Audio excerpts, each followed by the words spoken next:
Rahayu, Rahayu, Rahayu. Jaya, Jaya, Wijayanti. Om ulun basuki langgeng awit namastu. Saudara-saudara sekalian, kita akan melanjutkan ngaji Nirata Prakerta, yaitu sekarang pada sloka 11. Ya, sloka 11 masih buku kedua dari Nirata Prakerta yang ditulis oleh Empu Prapanca atau Dang Acarya Nadendra. Ini sloka 11, saya bacakan.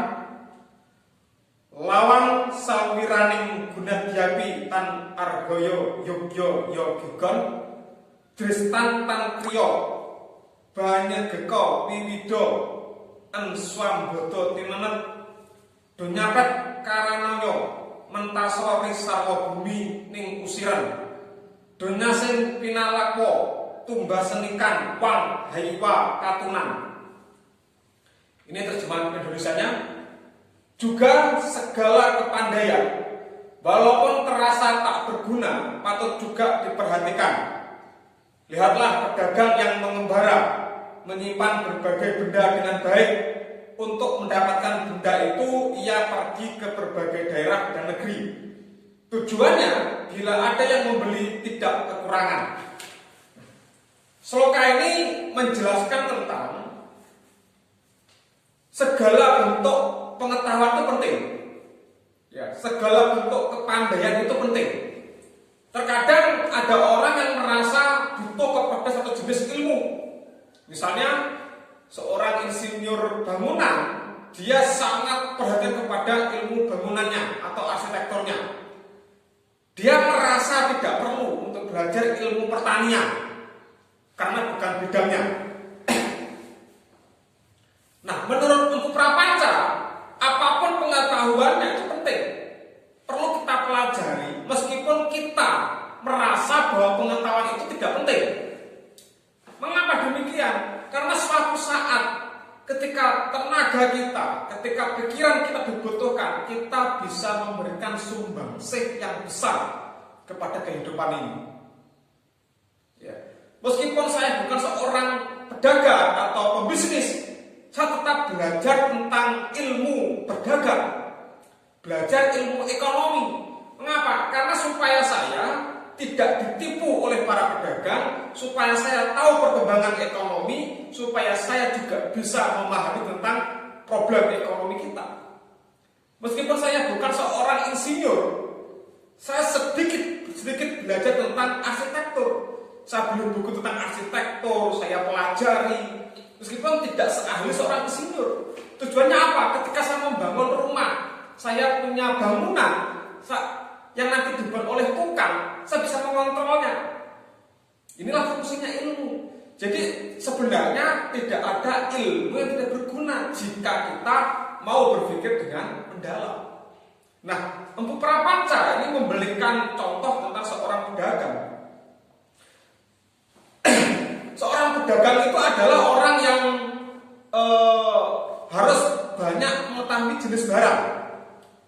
Mengapa demikian? Karena tujuan dari orang berdagang itu adalah supaya dia bisa memenuhi kebutuhan masyarakat.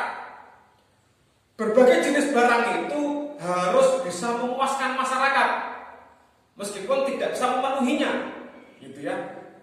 Dengan demikian, ketika seorang pedagang itu bisa memenuhi kebutuhan memuaskan masyarakat, maka masyarakat akan merasa bangga, akan bahagia, maka dia akan menjadikan pedagang itu sebagai sumber kebutuhan dia. Dan bagi pedagang senang juga, kenapa? Ketika sudah ada pelanggannya, maka pedagang itu tidak repot-repot untuk melakukan perdagangan. Ini yang dicontohkan oleh Empu Prapanca seperti ini. Maka seorang pedagang itu mencari barang-barang kemana-mana, ke berbagai daerah, ke berbagai negeri.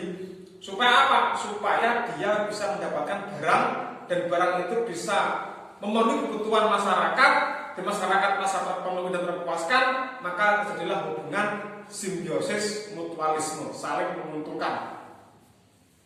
Itu ya. Jadi intinya di sloka 11 ini, semua pengetahuan itu bermanfaat, apapun pengetahuannya. Misalnya apakah mencuri itu juga harus diketahui? Iya.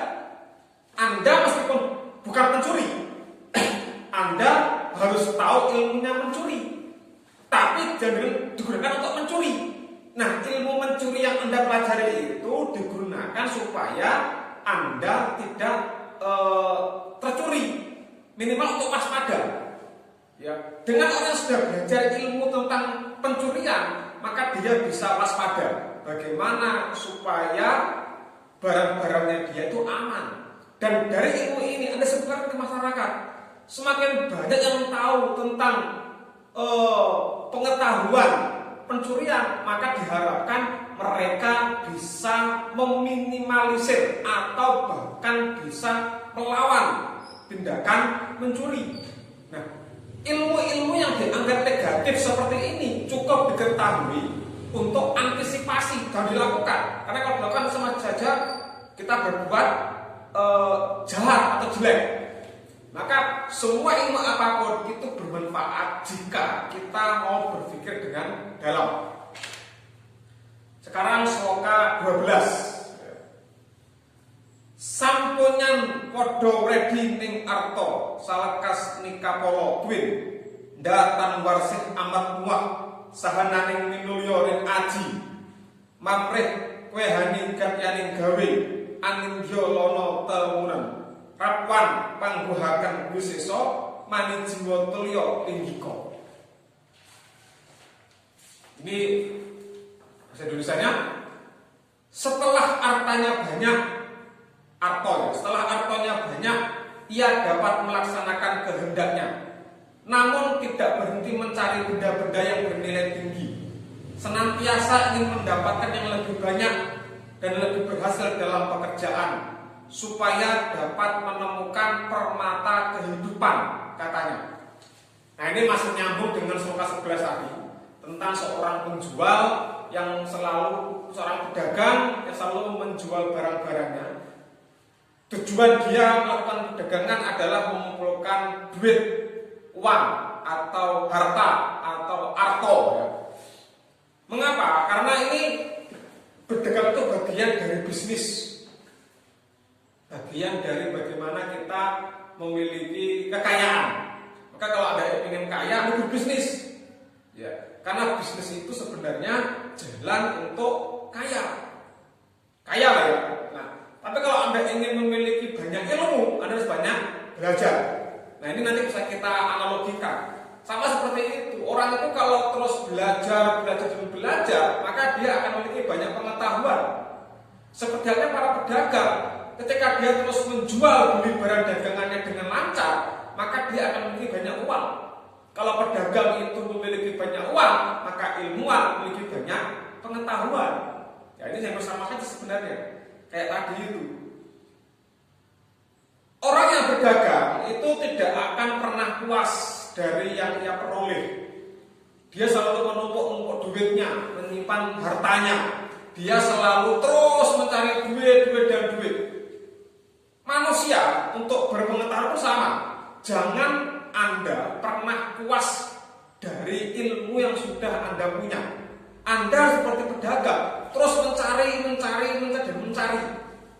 Ketika Anda sudah banyak ilmu, maka ilmu itu Anda gunakan untuk kehidupan Anda. Anda gunakan untuk kehidupan masyarakat Anda. Sehingga Anda menjadi orang yang bermanfaat, sama seperti pedagang.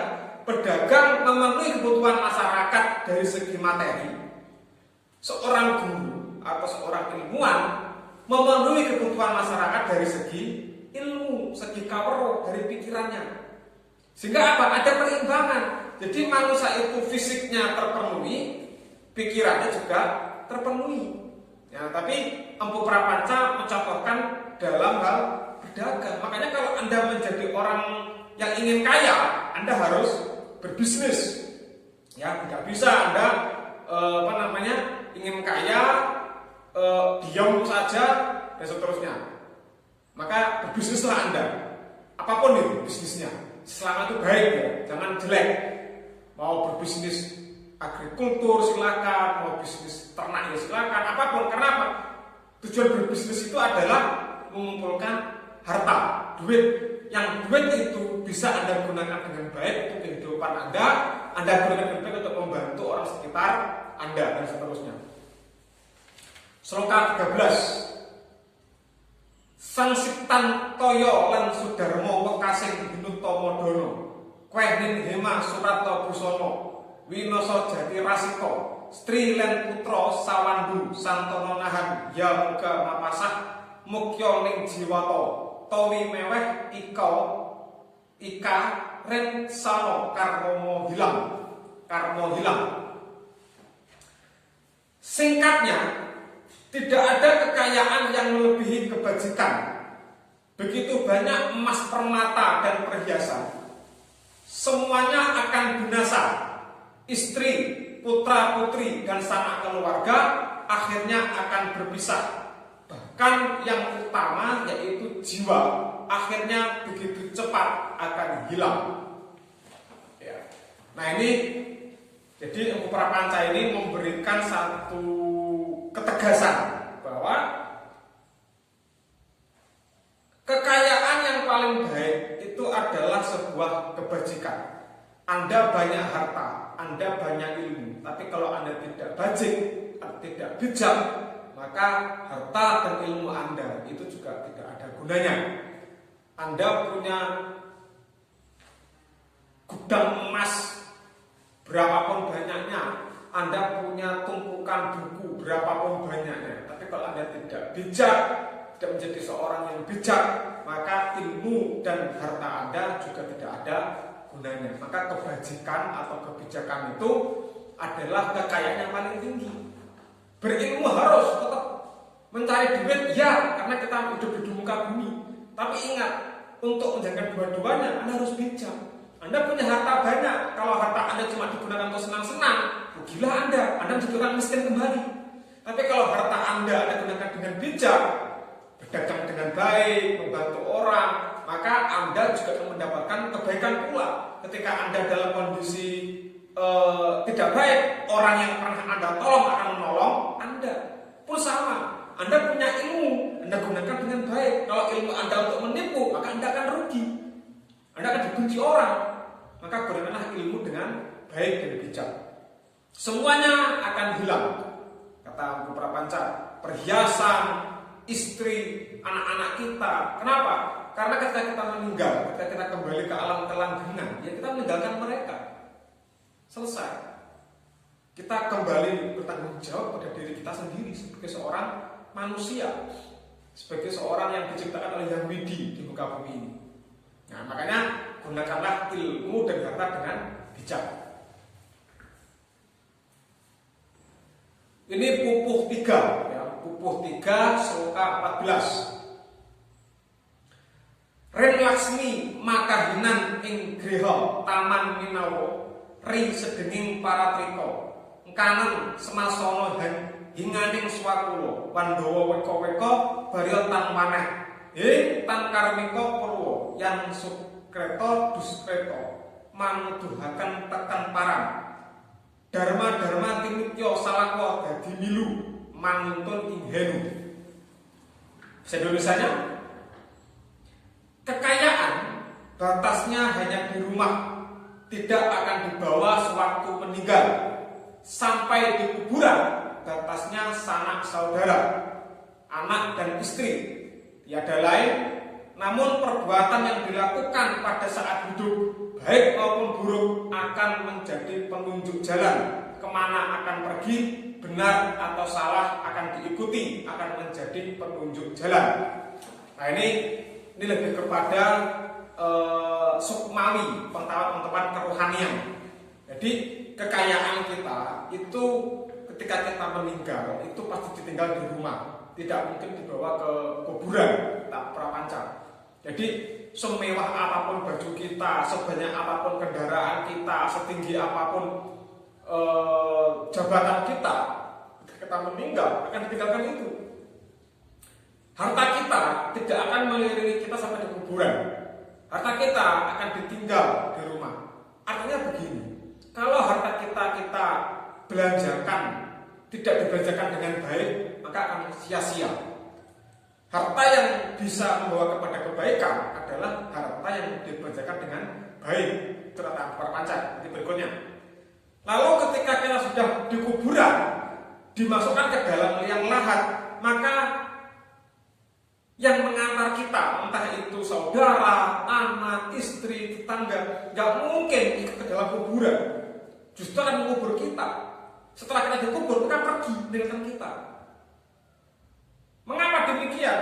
Maka kita harus menyadari bahwa manusia ketika sudah ada dalam batas kematiannya, maka apa yang ia bawa?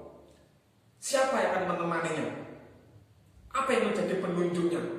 Nah, inilah Empu Prapanca menegaskan bahwa yang menjadi penunjuk ke dalam saat kita di kuburan, saat kita mati, itu adalah perbuatan yang dilakukan dengan baik. Baik atau buruk itu akan menjadi karma kita. Kalau kita berbuat buruk di dunia ini, maka ketika kita sudah mati akan mendapatkan hal yang sama, keburukan juga. Ya. Kalau Anda percaya dengan reinkarnasi, nanti Anda dipersiapkan untuk mereinkarnasi ulang supaya Anda bisa berbuat baik kembali. Ketika Anda sudah berbuat baik di muka bumi ini, maka itulah yang menjadi penunjuk Anda ketika kematian. Saat menemui Dewa Yama, Anda bisa membawa kebaikan yang berlimpah. Maka dari itu, tadi seperti di Sloka 13, ilmu Anda, harta Anda, gunakanlah dengan bijak. Karena kebijakan dari apa yang Anda gunakan itulah yang akan membawa kebaikan kepada Anda setelah Anda nanti kembali ke alam kelanggengan, ketemu dengan yang lebih dewasa.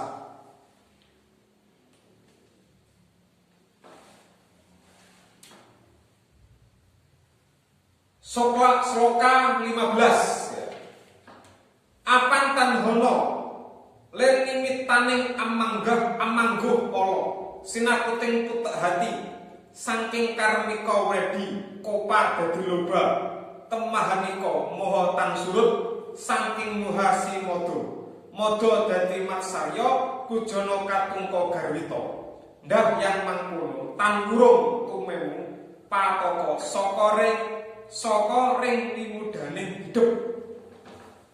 Indonesianya, karena tiada lain yang menjadi penyebab orang mendapatkan kecelakaan diselimuti oleh kegelapan hati selain dari buah karma kopa atau angkara yang menimbulkan loba atau tamak dan pada akhirnya menyebabkan moha atau kebingungan yang tiada henti. Kebingungan menimbulkan modo atau kemabukan. Kemabukan menimbulkan matsaryo atau perasaan iri. Kujono kejahatan pikiran, katungko atau kebebalan, dan garwito atau kecerobohan. Kalau demikian halnya, tak dapat dihindari akan menemukan bencana karena kebodohannya sendiri. Nah, inilah yang harus kita pahami bahwa manusia Jawa itu harus terus belajar dan belajar. Mengapa demikian? Karena orang yang punya kawruh itu akan mendapatkan petunjuk dari kawruhnya dan bisa membukakan pikiran dan jiwanya yang selalu diselimuti oleh hal-hal yang bersifat kehewanan. Apa itu kehewanan itu? Angkara murka, keserakahan, iri hati, itu kehewanan. Itu jiwa-jiwa hewani. Nah, manusia itu selain punya jiwa hewani juga punya jiwa berpikir. Potensi berpikir ada. Maka gunakanlah jiwa berpikir ini untuk melakukan kebaikan. Apakah yang sudah kita lakukan itu benar atau tidak? Lalu yang paling tinggi adalah jiwa spiritual atau jiwa ketuhanan. Jiwa ini merupakan pancaran dari yang dewasa. Dengan semedi kepada yang widi, dengan menyembah kepada yang widi, maka kita akan kembali kepada sosok yang berjiwa spiritual, yang tidak hanya punya jiwa hewani, tidak hanya punya jiwa berpikir, tapi juga bersifat jiwa spiritual. Mengapa demikian? Karena orang yang mengalami kecelakaan hidup, kecelakaan ini bukan berarti kecelakaan seperti tabrakan, tidak, tapi orang yang mengalami banyak kegelisahan dalam hidup, itu rata-rata hatinya atau jiwanya atau pikiran itu gelap, kalut. Ya, kalut. Mengapa kok bisa kalut? Karena itu semua adalah hasil dari angkara, dari karma-karma dia, berbuat jahat, menipu, dan seterusnya. Maka semua perbuatan itu akan menggelapkan pikiran, akan menjadikan jiwa tidak cerah atau tidak terang. Maka hati-hati. Orang yang melakukan banyak angkara itu pasti akan tamak, ya, serakah. Semuanya pengen dimiliki, tetangganya punya ini pengen dimiliki, kalau nggak punya dicuri dan seterusnya. Ya, ini tamak namanya. Dan pada akhirnya dia akan bingung sampai akhir. Orang yang semakin tamak, semakin angkara akan bingung. Mengapa demikian? Karena di dalam pikirannya, di dalam jiwanya, dia semakin berkarat yang namanya berbagai macam karma negatif itu. Dan itu berbahaya. Ketika nanti dia mati, selesai. Dia akan membawa karmanya sendiri. Ya. Maka dari situ kita harus selalu berbuat dharma. Supaya apa? Supaya nanti dharma itu akan memberikan kebaikan dan kebijakan yang berlimpah kepada diri kita, ataupun keluarga kita, ataupun masyarakat kita. Maka dari situ kalau kita ingin merasa tenang, kita ingin bahagia, harus berbuat dharma, berbuat dharma dengan baik. Orang yang selalu berbuat angkara, maka dia akan bingung, ya, dan bingung itu akan memunculkan rentetan kenegatifan dalam hidupnya tiada henti, sampai dia sendiri sadar bahwa perbuatannya itu sudah sangat jauh dari ajaran dharma. Maka marilah kita sebagai manusia Jawa ini, manusia Jawa yang adiluhung dan berbudi luhur ini, mari kita asah diri kita dengan baik, kita berbuat dharma dengan baik, sehingga kita menjadi manusia yang berguna dalam kehidupan ini, manusia yang membawa kerahayuan bagi masyarakat kita. Mungkin itu dulu ngaji kita tentang Nirotapakata ini. Seperti biasa, sebelum saya tutup, mari kita melakukan puja mantra Sangkan Paraning Dumadi. Om sembah ning anata ting halara detri loka sarana, wahid nika sembah ing hulun nicung tatan hana waneh, sang lir agni saking tahan kadiminak saking dadi kita, sang sat-sat mutuyan hanawang amu tertutur pinahayu, wiyapi yapoko sarining para mata poder lobo kita, ican tanghono ganal alip lawan holo hayu, utpati stiti lingho ning dadi kita to karhonika, sang sangkan paraning sarat sakala niskalat meko kita. Rahayu, rahayu, rahayu, jaya, jaya, wijayati, awik namastu. Om ulun persikilangan.